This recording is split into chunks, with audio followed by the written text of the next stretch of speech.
melakukan musyawarah. Yang pertama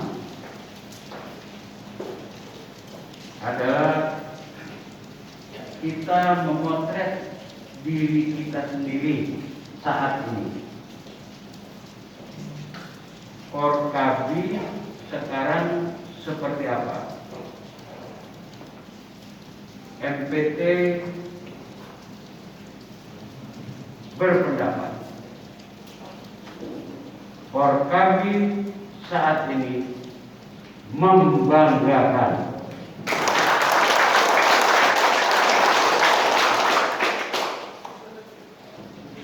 Yang kedua, memperhatikan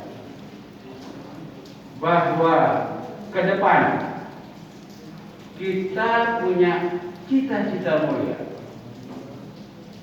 Yang pertama adalah meningkatkan ketakwaan agar supaya mendapat ridho dari Allah Subhanahu wa taala. Yang kedua, kita ingin mensejahterakan anggota agar supaya bisa hidup layak seperti kaum yang lain dan mempunyai kesempatan yang sama untuk berbakti kepada negara dan bangsa. Keduanya ini harus dilakukan dengan kerja keras, harus dilakukan dengan kerja ikhlas. Jangan sampai ternodai oleh kepentingan pribadi atau kepentingan golongan sehingga kita tidak independen dan lupa kepada tujuan.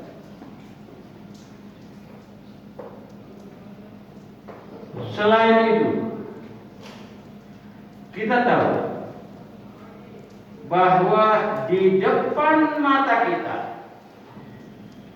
ada pihak yang akan merongrong kita. Maka dibutuhkan figur pemimpin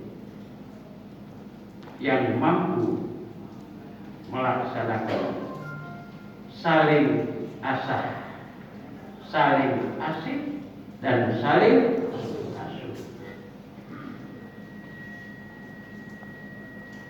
Dan pemimpin itu harus bisa membaca peta, yang mana yang musuh, yang mana yang kawan, dan yang mana yang mendukung.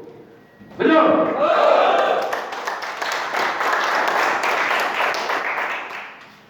Dan terakhir,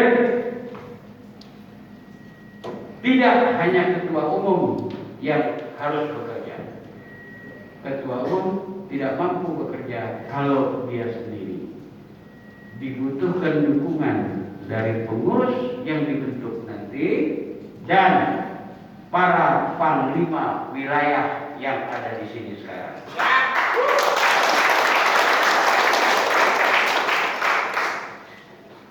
Berdasarkan pertimbangan itu semua, kami MPT sepakat,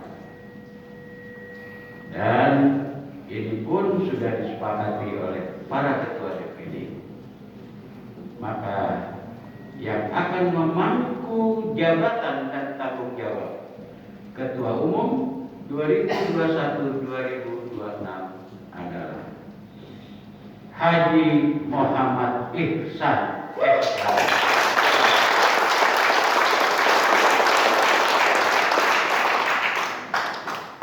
Mudah-mudahan Allah Subhanahu wa taala memberikan kesehatan pada Ihsan, memberikan sifat kepemimpinan yang bisa dicontoh oleh yang lain. Sebab seorang pemimpin selain dia komandan, dia juga seorang guru, dia juga seorang bapak, dan dia juga seorang kakak. Laksanakan ini dengan baik. Mudah-mudahan Allah Subhanahu wa taala meridhoi kita sekalian. Amin. Dan membawa kita pada keselamatan dunia dan akhirat. Terima kasih. Wassalamualaikum warahmatullahi wabarakatuh.